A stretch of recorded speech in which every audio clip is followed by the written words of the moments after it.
Okay.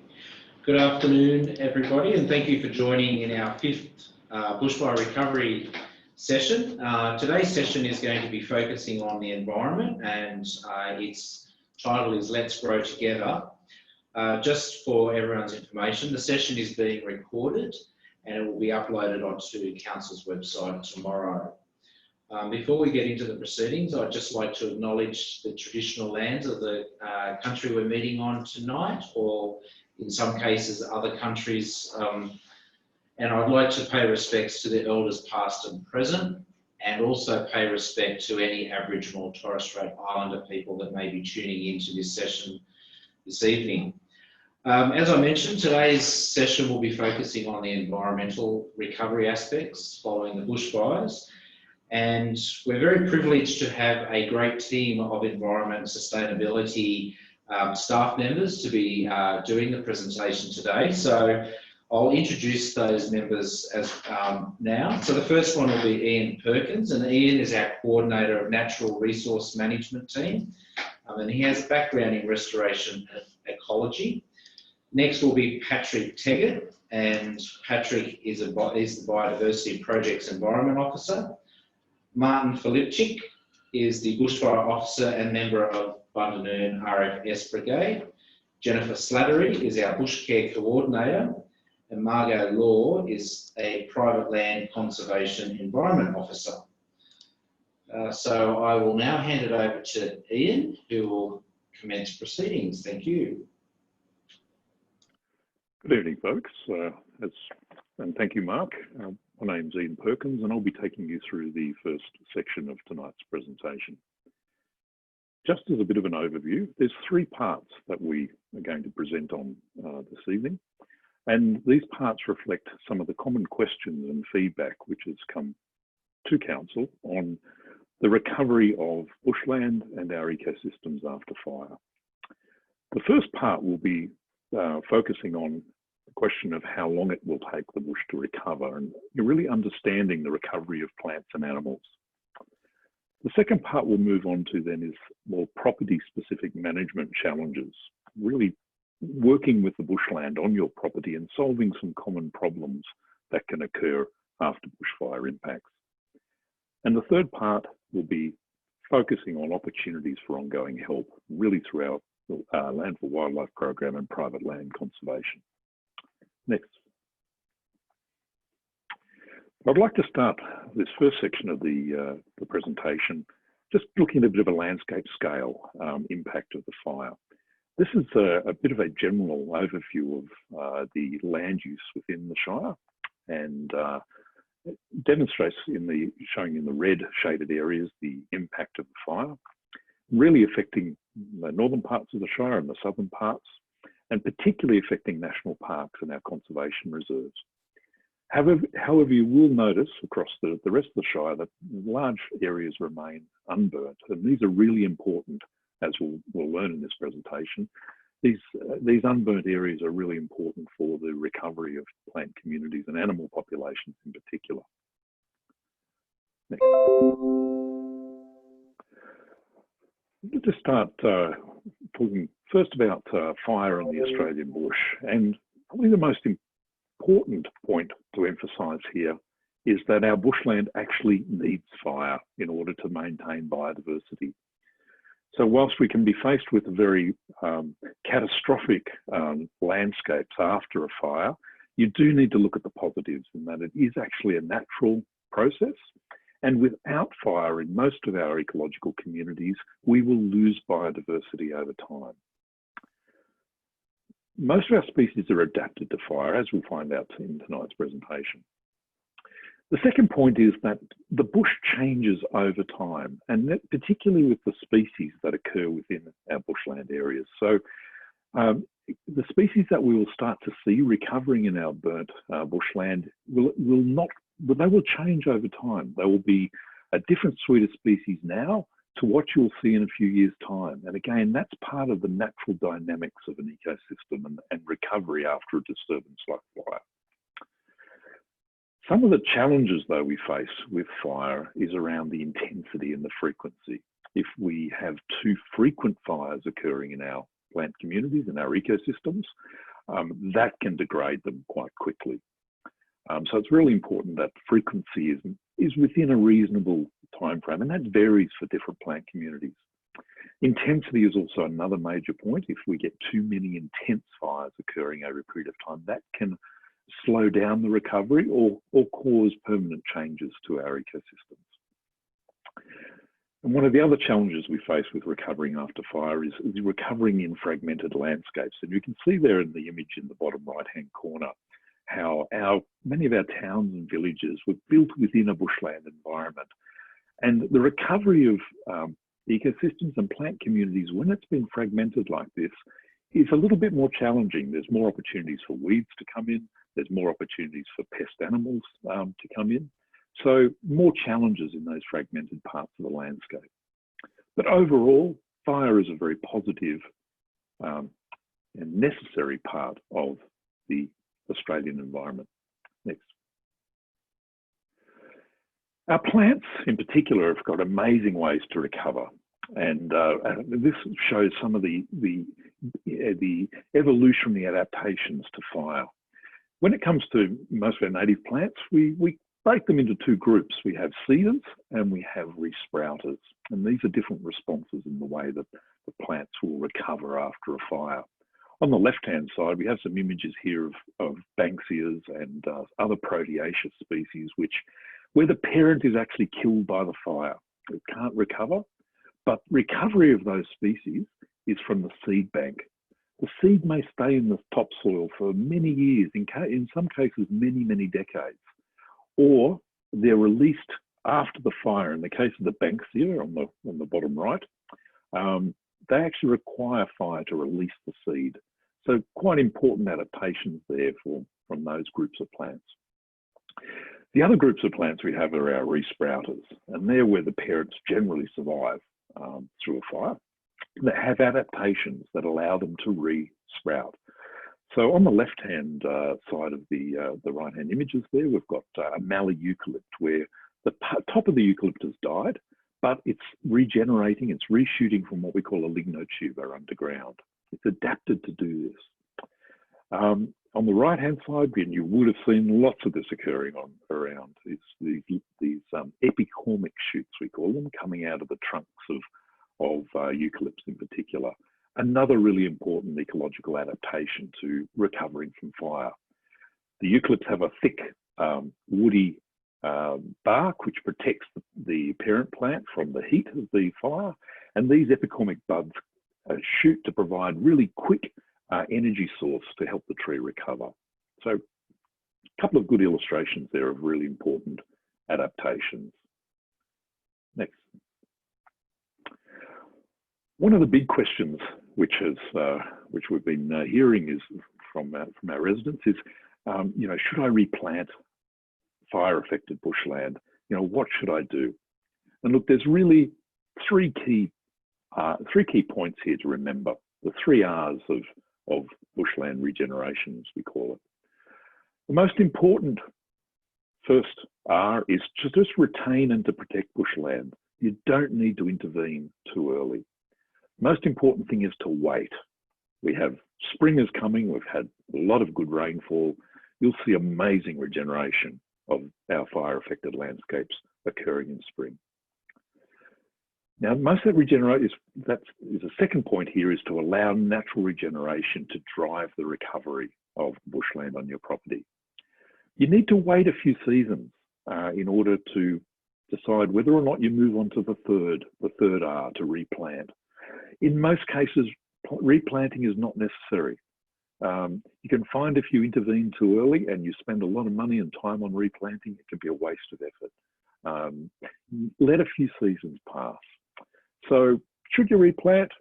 It's up to you, but the best is to work with the natural recovery processes, follow the 3 R's, and you'll find your bushland will recover extremely well. I'd like to just hand over now to Patrick Teggett, a biodiversity projects officer in our team, who'll take you through a discussion on fauna and the recovery of fauna after fires. Thanks, Ian, and good evening, everyone. Thank you again for joining tonight. So the impacts of the 2019-2020 bushfires have been broadly reported upon, with a considerable number of articles and reports being produced on how the bushfires have impacted our wildlife and their habitat. Due to the location of the fires, a lot of the animals perished, unfortunately, but there were animals that were able to find refuge and survive the fires. Next slide, please, Margot.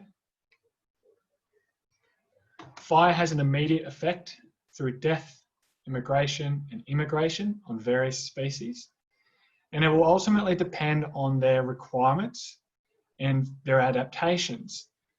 And this can include their mobility, so can they fly or hop really fast, as well as their shelter and food requirements that they may have. And the three themes of death, immigration, and immigration are what I'll be focusing on tonight for my part of the talk. Next slide, please, Margot. So firstly, let's look at death. Animals that were unable to find any refuge or escape the fire fronts will perish due to either the flames or the smoke. A bushfire, though, doesn't burn through a landscape or the bush in a uniform way. And what this will mean is that there'll be burnt and unburnt patches of vegetation. And on this slide here, you can see a good example of this, where you have an island of unburnt bushland that's been surrounded by burnt bushland. And unburnt patches of vegetation will vary in size, but importantly, will act as refuges for animals. And these vegetated refuges can initially provide that protected area for a range of animals during the fire, but also afterwards they're equally as important because they can provide access to food, shelter, water for a range of species. Within the landscape, there are other refuges as well, and they can help protect from fire. These can include burrows, like wombat burrows, crevices, creek lines, and gullies. But ultimately, how successful they are will be determined by the intensity of the fire and where the fire actually burns within the landscape. The animals that do survive the fire and are surrounded by burnt bushland can still be at risk of starvation and predation over time. However, like the native plant species, our animal species have also evolved with some adaptations to help them survive after a bushfire. A good example are echidnas, or our native mouse species. And what they will do, they will reduce their body temperature and metabolic rate. And another example is the echidnas that we have throughout our landscapes. They'll find refuges, and once they do, they'll lower their body temperature and also limit their activity. And what this does for both the echidnas and for the echidna is it lowers the amount of food that they require for energy, and that helps prolong the amount of time they can survive when there's limited resources. Any other animal that may not have these adaptations will likely need to actively search for other refuges over time in search of food or shelter while that bushland recovers. And this leads me nicely into the next theme and slide, which is emigration. And what this is animals moving away from the fire or the burnt bushland. So when there is a bushfire, the more mobile animals like your birds or your larger animals like kangaroos, they may have the ability to escape the fire and flee ahead of it. The animals that have found refuges and survived the fire, they'll often find themselves surrounded by that burnt bushland, and immediately or over time, they may have limited access to the resources that they require. And what that will mean is they'll need to move out of these burnt zones in order to survive. In the Winter Caribou Shire, and as Ian demonstrated on his first slide, the bushfire impacted the northern and southern areas of our shire, with a lot of this being conservation area or national parks. And what this has meant that the animals that were able to flee the bushfires initially, but have also left it after the bushfires, they've had to move into private land and any of the unburnt vegetation that are on those private properties. And although private land is always important for our native species, the extent of these bushfires that happen over summer have really highlighted the need to not only maintain vegetated corridors, but a lot of bushland that's found on our private properties in order to ensure that our native species have that habitat to help them survive. And this, Margot, towards the end of this webinar, will be elaborating on this a little bit more about private land conservation and things that you can do at home. And next slide, please, Margot. And finally, the last theme, immigration. So that's either animals entering the burnt areas after a bushfire or slowly moving into the bushland as it recovers after the bushfire. So on my first slide, I was talking about death and that animals that do find the refuge and survive the bushfire can be at risk of predation. And what will happen is directly after a bushfire, a lot of predators will often move into those burnt areas, seeking easy prey that may be injured animals or animals that no longer have the shelter and suitable vegetation to provide protection and cover from these predators.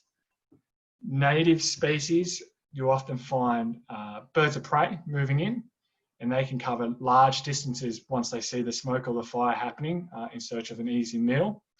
But we'll also have feral and pest species moving in as well. So your foxes and cats will equally travel great distances to get to that burnt zone to try and get an easy meal or scavenge animals that perish during the fire.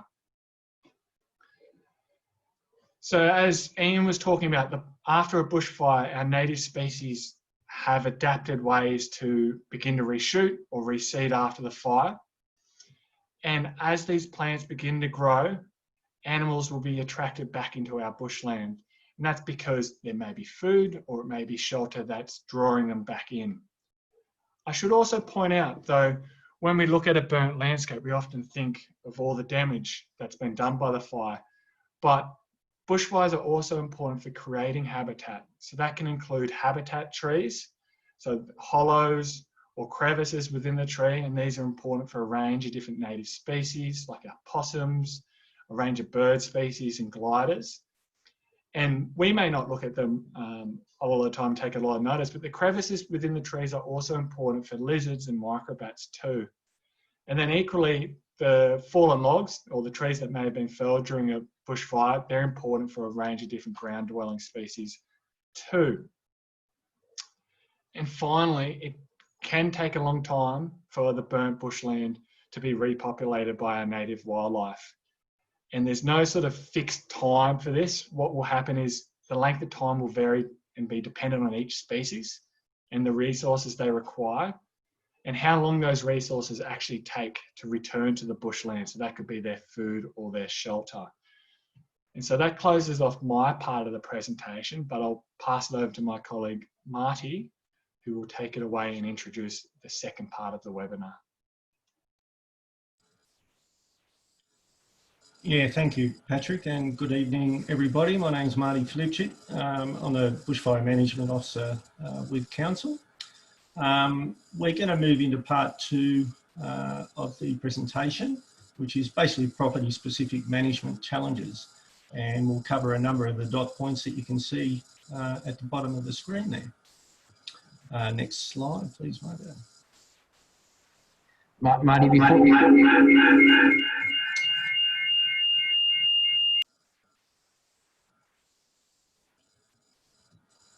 So basically, I'll be talking a little bit about how to manage your vegetation around your property, whether you're starting from scratch with a blank canvas or whether you're managing the bushland that's already there.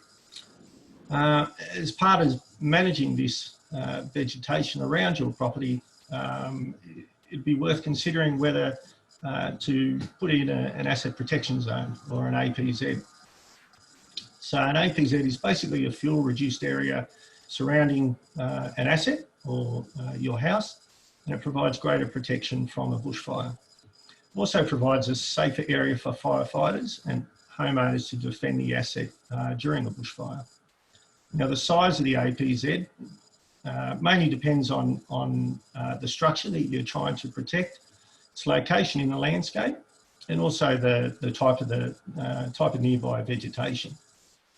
Just with the image at the bottom of the screen on the left is just a diagram there showing a property with quite a bit of vegetation right up to the house. That of course creates a greater hazard and increases the chances of that property being heavily impacted by a bushfire. The image next to it shows a lot less vegetation around the house, which of course means a lower hazard, and there's greater chance of that property being successfully defended during a bushfire. On the right image, you can see a number of diagrams here with the houses and their position in the landscape. Generally, if your house is at the top of a steep slope and the hazard is downslope, usually you'll need a larger asset protection zone. If your house is situated on flat ground or at the bottom of a slope and the hazard is upslope, then generally speaking, the asset protection zone doesn't need to be quite as large. And that's because fire moves so much quicker uphill with a lot more intensity as well. Next slide. Marty, just before you continue, just for the people that are listening in, if you've got any questions, you can use the panel down the bottom there where it says Q&A on your screen, and you can place your questions there. We'll pick those up at approx, well, when the presentation's finished. So thank you. Okay, now if you are considering an asset protection zone around your property, it doesn't mean that you have to remove all vegetation. You can still have a garden within that asset protection zone if you wish to. Obviously, the less vegetation, the better property protection you have. But if you do want to install a garden or maintain the garden that you've got, there's a couple of key points to consider. Firstly, ensure the vegetation doesn't provide a path for the fire from the hazard straight to your property. You can locate plants away from the asset to prevent direct flame contact. And also, if you have a lot of lawn, obviously keeping the grass short and green, if you're lucky enough to have a good water supply, that's a good way of protecting your property as well.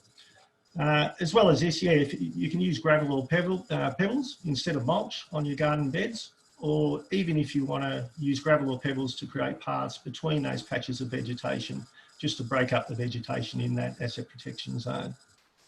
In the image on the right, you can see at the top of the image is the fire hazard, which is the unmanaged bushland, bordering on the edge of the property. Now, the first column on the left shows an unmanaged APZ, and you can see there's a direct path for the fire to take from that unmanaged bushland directly to the house or the APZ. There's no gaps in between those trees, and there's a lot of vegetation right up close to the house. The two columns on the right, the one in the middle shows where the vegetation is well spaced. It may have green grass or lawn in between that, or pebbles and so on, as I mentioned. And there's certainly no vegetation right up close next to the house.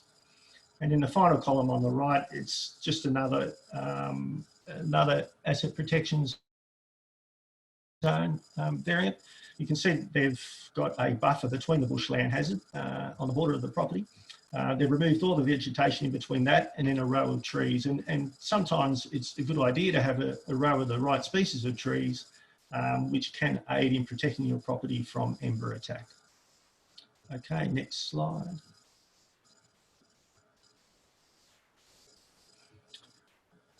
So what species should you have in your garden? It's very important to consider the type of plants that you do have around your property. All plants will burn, depending on conditions at the time. Some plants, however, are less flammable than others. And the kind of things to look for in those plants are plants that feature high moisture content, high levels of salt, low volatile oil content of the leaves, and particularly with trees, smooth barks without ribbons and hanging from branches or fibrous bark. This is particularly prevalent with eucalyptus species that a lot of people would have on their properties or would like to plant in their gardens. And just a picture at the bottom of the screen, just a good example of quite a large asset protection zone that has obviously worked to protect that large facility there. You can see there's green grass directly abutting the building. Then they've incorporated the car park and the roadway in that APZ, and then a good buffer of the right species of trees, which would prevent the ember attack or help reduce it, and then a large area of removed vegetation. Next slide. Now, if you do live on a larger property and you have quite a bit of vegetation on that property, there's a couple of ways that you can deal with that vegetation. Now, under the 1050 Vegetation Clearing Code, you are allowed to clear any trees within 10 metres of your property or your asset. And you can also clear the underlying vegetation within 50 metres of your property. So that's all the shrubs and bushes. And that creates quite a good buffer from unmanaged bushland to your property. Now, it's very important to confirm that you are eligible to carry out those works. And you can do this by popping onto the Rural Fire Service website, where they do have a online program there that you can punch in your address, and it'll tell you whether you can carry out those type of works. Very important to note as well that it is a process managed by the Rural Fire Service, not council. And to the final slide, please. Now, council has been receiving a lot of inquiries in regard to hazardous trees, particularly those that were impacted by the summer fires. Firstly, it's a good idea to consider whether those trees do pose an immediate threat of failing, endangering person or property. If you're not sure yourself, it's a good idea to get an arborist in to take a look at those trees. And also to make sure that the trees are dead and not just taking a longer time to recover. Yeah, those trees also can provide good habitat. So if they're not, if you don't believe that they are necessary to be removed, then it's always a good idea to leave those trees for the wildlife that have also been impacted by the recent fires. Now, inquiries in regard to removing vegetation or hazardous trees can be handled by either local land services, which is normally in rural areas, or by Winchcombe Shire Council. And if you go onto our website, there's an online tool there that you can use to determine who your inquiries should be directed towards. And there's also a lot of information on there to step you through the process of gaining permission to remove trees. And now I will hand over to Jen Slattery, our Bush Care team leader. Hello everyone, I'll be walking you through some weed management concepts. And the first concept we have is where to start. And this is where you consider the entry point for weeds. So you're looking for edges around your property, things like where the bushfire burn edge was, things like fire breaks, control lines, walking tracks and trails, whether they're animals, people or water courses. In the photos there, the top photo is out at Bundanoon and we can see a control line that was cut through the bushland. To the right or downhill of that control line is actually quite a steep gully, and it's got a water course running through it, and it heads directly into Moreton National Park. We're ensuring that those weeds don't travel down there to Moreton National Park. Also makes it easier because it's very hard to control the weeds on that steep surface.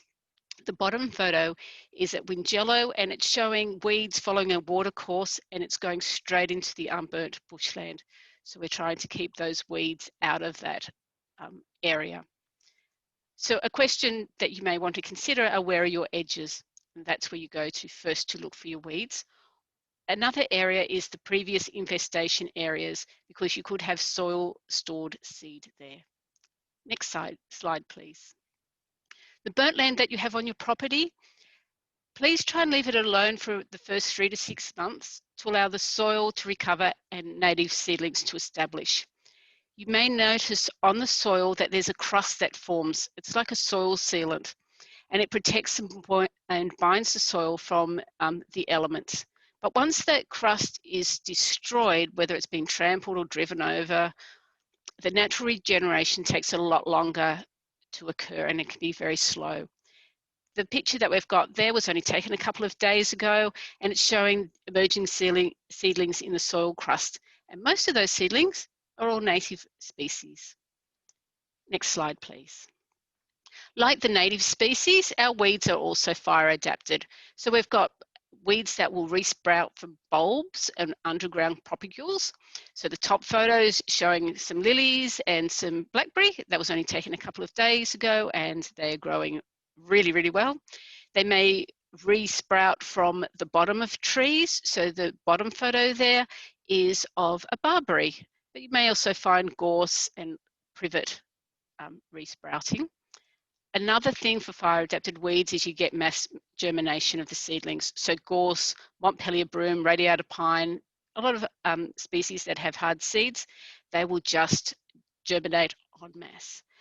A benefit of being able to control these weeds is if you get them before they reseed, you're depleting the seed bank, and so reducing future weeds.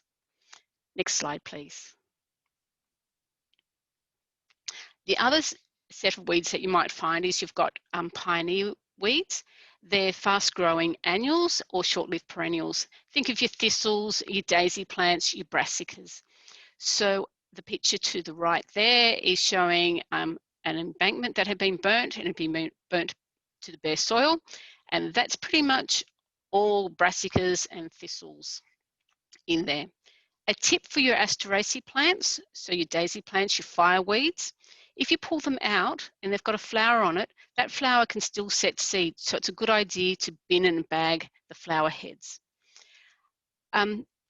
Bushcare Blue Mountains has a really wonderful article that they put on post-fire weeds and their proliferation methods. So I've put the link there. That will be on Your Say Wingecarribee. If you'd like to read that, it's a really great article. Next slide, please. The current hot weed that we're finding everywhere is inkweed, or Phytolacca octandra. We found it up at Balmoral, Bundanoon, Penrose, and Wingello. It's right across the bushland, and we're finding that's the weed that also invades more of the bushland than any other of the weeds that are coming up at the moment. It's often found with native kangaroo apple, and they grow in similar habitats, so some people get a little bit confused with them. It also forms a very large branched taproot. So with the pictures down the bottom, you can see the first picture is an inkweed. It's been there probably about 2 months, and it's already setting seed. The next photo is just showing it growing with the kangaroo apple. It's the lighter or brighter green, and the kangaroo apples, the smaller, darker green plants. And then just showing how extensive, that's just a tiny little seedling, and just showing the extensive taproot. And you want to be able to get all of that taproot out. Next slide, please. So where to from here? It's about identifying your weeds. And there's some great identification guides. And I've put some links there, and again, they'll be on the Your Say Wingecarribee. So you've got DPI, so the Department of Primary Industries, they've got a really good key. The International Environmental Weed Foundation, which is an organisation based in Sydney, has a fantastic key guide, and it's goes down to some of the details there of what does the leaf look like, what does the seedling look like, what are the key identification features. It also has some great articles on natural area restoration. I've also included a link to Hornsby Council's native weed lookalikes, because we do have those type of species that do look very similar. It's a great handbook, regardless of whether you're worrying about a bushfire burnt area. It's a very handy document. Just some hints, grasses can be really hard to identify without the flower heads, so don't feel disappointed if you can't identify them. And seedlings, some are easier to identify than others, and I've put a copy from a page of a book that is about broadleaf weed seedlings. It was issued by the Department of Primary Industries some years ago, and it's still available. It's quite a good book if you're looking to know your seedlings. Next slide, please. Then it's a matter of choosing your control techniques. So we've got our manual techniques. We've got hand pulling. You can dig out your rhizome or you can trace the tubers. But just a little bit of caution, some species have multiple underground propagules. So this picture on the right is one of Montbretia, and you can see it's got a main bulb, and then it's got a corm, and then it's got two little corms sitting off to the side. Sometimes you'll get the main corm, but not the two little ones, and then they will regenerate. You've also got chemical control, so you've got spray and non-spray options like your cut and paint. I've included a couple of websites there that have really handy information on the techniques that you may choose to use for your weeds. Next slide, please. So if you do decide to use chemical, it's obviously your decision what you would like, whether you would like to use them or not. They can be helpful to control mass germination just because of the volume and the underground propagules, because they're very hard to dig out. And you need to get all of them. Any bit of tuber that breaks or any corm that you might leave will then regenerate. However, it's not species specific, so you can also kill the natives that are regenerating. If you are going to use your chemicals, you really do need to have ChemCert accreditation. However, there are some exemptions if you're using smaller quantities of household pesticides as part of your business or at home. There are certain conditions apply that you need to know about. You do need to follow the product label. That's one of the most important things that you can do. If you're using chemicals, please follow it as per the label. I've put the EPA website up there, so there's more details about the training that you really need to do with your pesticides. Also, the Land for Wildlife program can assist with more information on weed identification and control. And that's a nice segue to Margot. Hello. Yeah, thank you, Jen. That was really interesting with weeds, and we've definitely been getting a lot of inquiries about weeds too, so very good to see. I'm just going to stop sharing now while John gets a video up. Oh, sorry. Stop share. Yes, so I'm the Private Land Conservation Officer at Council, and we've got 2 new programs that we're launching this spring to help recovery of your bushland. So I thought instead of hearing it from me, we can spend a little time listening to Gayleen and Rob from Wingello about their bushfire recovery story with support from Land for Wildlife. Thanks, John. We live out towards the State Forest in Winslow. The property is just under 50 acres or 18 hectares. 99% of the trees on our property are all native trees. We've been a part of Land for Wildlife for at least 4 years. The fire tore across right through the forest, the state forest, and then around the native forest here behind the house and down into the gullies. The noise was something that I'd never heard before.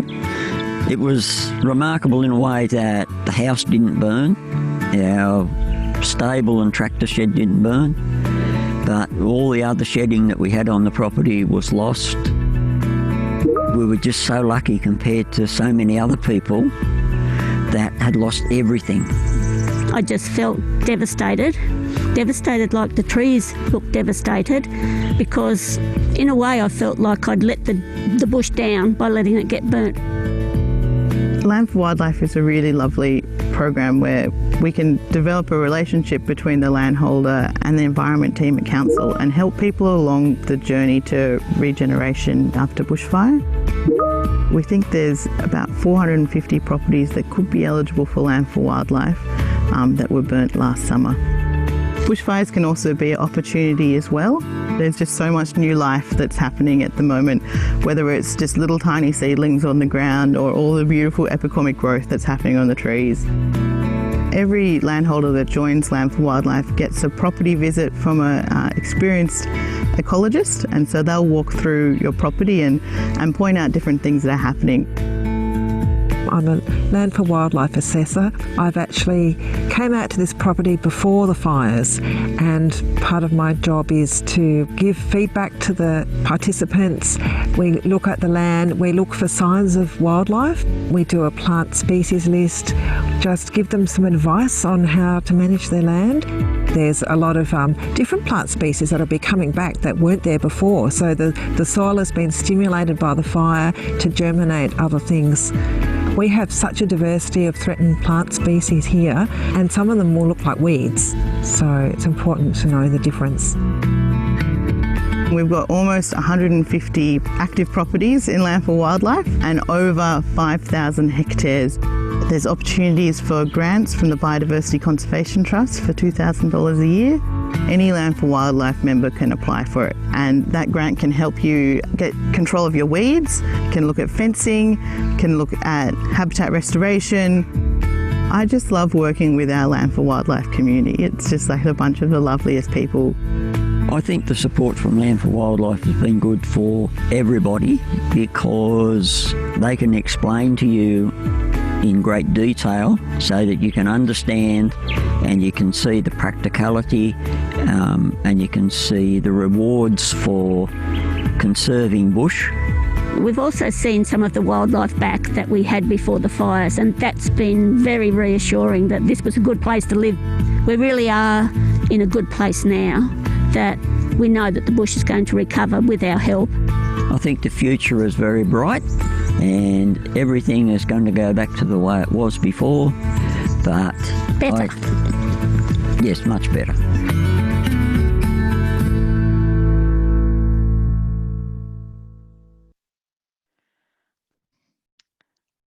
Thanks. Yeah, that was really beautiful, and we love working with our Land for Wildlife members. So we've just escalated our two private land conservation programs that we have at Council. So we have one which is Land for Wildlife, where Rob and Gayleen are a member of, and then we have our other one which is called Habitat for Wildlife. So Land for Wildlife is for our Winter Carriby residents that have kind of larger rural properties where with native bushland and a passion for the environment. So we're helping these properties recover after bushfire with a free property visit. You get advice from an ecologist, lots of maps, and a property report too. Get a list of plant species, so we can help you identify your weeds and your little native seedlings that might be coming up as well. All Land for Wildlife members are also eligible for a grant from the Biodiversity Conservation Trust for $2,000 per year. So that can help with your weeding, it can help fence off conservation areas if you've got stock, it can help with your bush regeneration too. And our Land for Wildlife members get a $50 native plant voucher if they've been affected by bushfire. So because we're expecting a bumper spring, we'll be starting in September with those Land for Wildlife assessments. The other program that we have is called Habitat for Wildlife, and it's for more residents that live in a village or town that have lost their backyard and gardens in the recent bushfire season. So Habitat for Wildlife program, you're eligible for a $50 native plant voucher and also a backyard planting guide, which goes over a lot of what's been covered here tonight. And both those programs are free to join. So you can get information from today's webinar. We'll host it there as well at yoursayWingecarriby.com.au/bushfire land conservation. And that's also where you apply for Land for Wildlife and Habitat for Wildlife too. We've been putting a list of lots of resources that we've been finding and we think will be helpful with this bumper spring that we're expecting. And also there's options in that system for you to be able to ask questions too. But I'm always available if you have any inquiries about private land conservation. You can contact me on 4868 0888. So I think that's where we'll probably leave it there today. I'd like to thank the environment team for doing such a fantastic job. And I think Mark's going to facilitate some of the questions now.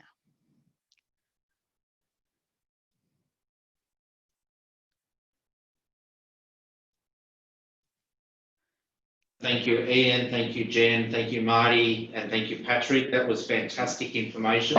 As Margot said, this presentation will be available on our website.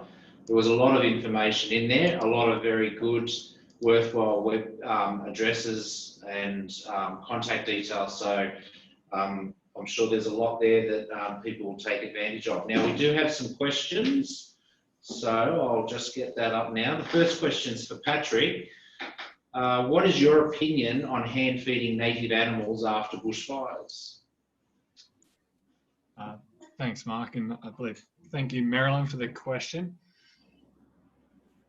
I guess the stance is, and the best practice is following the expertise, and what we did throughout the bushfire period is we were engaging with the Department of Planning, Industry and Environment, because they had the staff and the ecologists that were able to prepare that information, and that's all found on the Helping Wildlife in Emergencies. And so that gives the guidance on providing food and water for native wildlife, and then also recommendations, because a lot of it is coming down to monitoring, so it's not a forever task, but they have all that information there. So that's who we engaged with to make sure we had up-to-date information to share, not only internally but with the broader community too, through our website and other means like our newsletters that we have.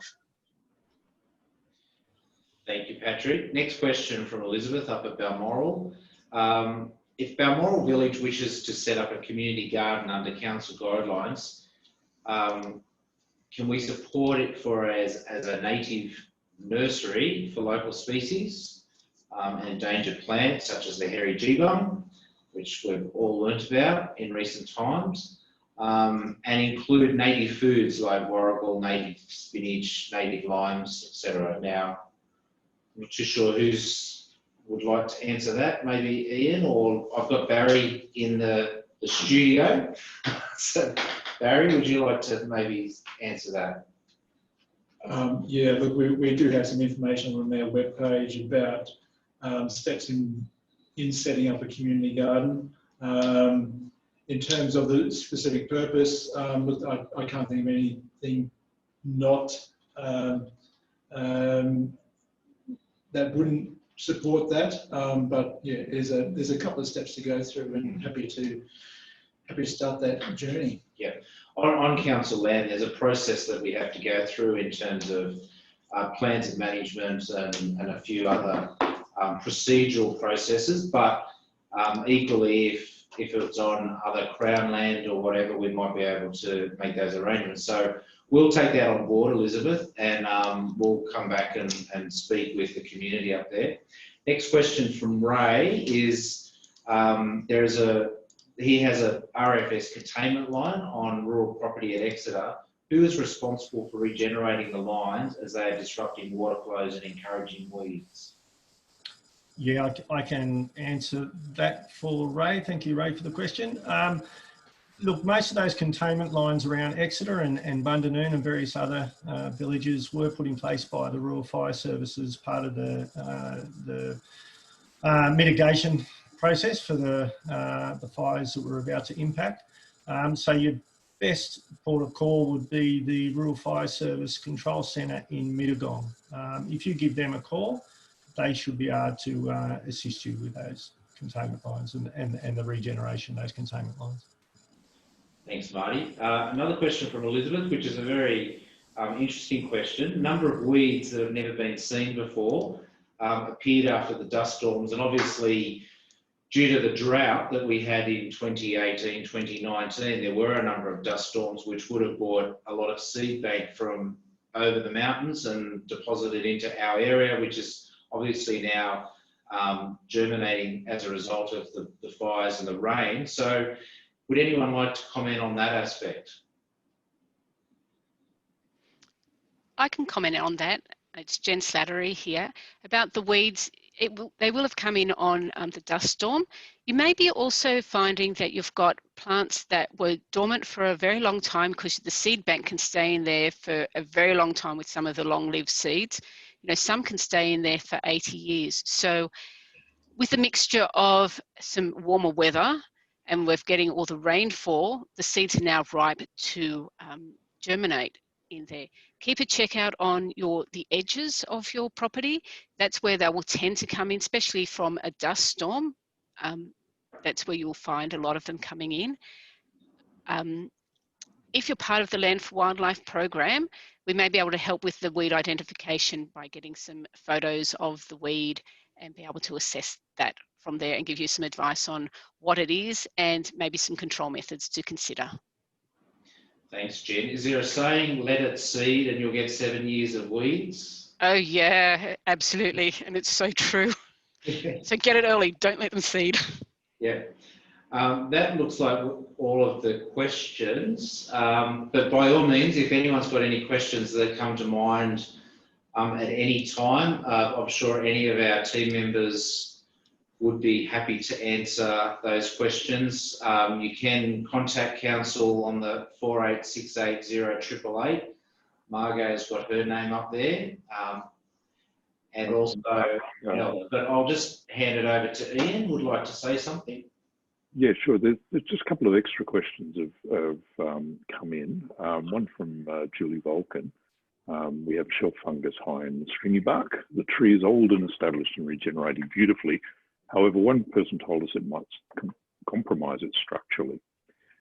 Yeah, look, fungus within trees, particularly the bracket fungi or shelf fungi, is indicating that there is some decay occurring in the core of the tree. Now, over time, that will cause structural issues with the tree.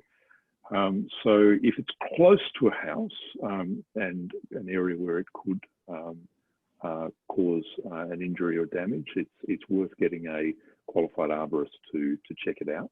But it's equally important to understand that these fungal infections in trees is actually what helps to establish and create hollows within trees. So just because a tree has a fungus in it, it doesn't mean that it's necessarily a bad thing. It's part of actually creating habitat. But if it's close to an area where it can be cause danger, by all means, get it assessed by a qualified arborist who will be able to assist you out there. There was also another question earlier from Amanda Lynch in the chat. How can you identify which trees are dead after a fire and those which could pose a risk or fall down? We're finding some that look dead are now resprouting on our place. Really good question. And look, the main answer here is to just give them time. It can take up to 12 months before you know whether a tree is actually going to survive after an impact like a fire. You'll be seeing it. The fact that you're seeing epicormic shoots coming out of the trunk is a really good sign. But give trees time to recover. We have seen a lot of incidents where people have been rushing in too early and taking out trees, assuming that they're dead. They just take time to kick in, and particularly with this rain, you'll be quite surprised what will recover. If you are worried again about the risk of a tree and a potential hazardous tree, the best thing you can do is get a suitably qualified arborist to provide you with advice about the structural integrity of that tree. So hopefully that answers your question there, Amanda. One last question here, I think from Peter Piggott. Can private properties with a conservation agreement that have lost fencing to fire access funds to replace these? I might just hand over to Margot. Yeah, I'm very happy to answer that. So properties with a conservation agreement and also land for wildlife properties can access funding to replace fencing, but as long as the fencing is playing a conservation role. So yeah, the Biodiversity Conservation Trust will fund fencing to keep stock out of bushland, but wouldn't necessarily fund a boundary fence if there was no risk on the other side. All fencing needs to be wildlife friendly as well, and there's details on the Biodiversity Conservation Trust website for the on their fencing guidelines. Conservation agreement properties, so that's properties that have a permanent and in perpetuity agreement to protect wildlife and vegetation. They're eligible to apply for up to $15,000 per year in the Conservation Partners Grants Program, while land for wildlife properties, which is a voluntary agreement and not in perpetuity, can apply for $2,000 per year to contribute to fencing potentially. Thank you, Margot. And I have another one from Ray who's come through on the chat. Who at WSC should I talk to regarding creek erosion following the fires? I would suggest giving my team a call, so we can either call Margot or myself at council on 4868 0888, and we'll be able to talk through what the issues are, and there are some programs that may be suitable for you to tap into as well. Excellent. Well, that brings us to 6:30. Again, if there's any questions, by all means, call the team. And as I said, this presentation will be available on the website tomorrow, as well as the video, which has been, or this session's been recorded. Once again, thank you to our team here at Wingecarribee for a great presentation. There's been a lot of great feedback from people that tuned in, so fantastic effort, guys. Without further ado, good night and thank you again. Bye for now.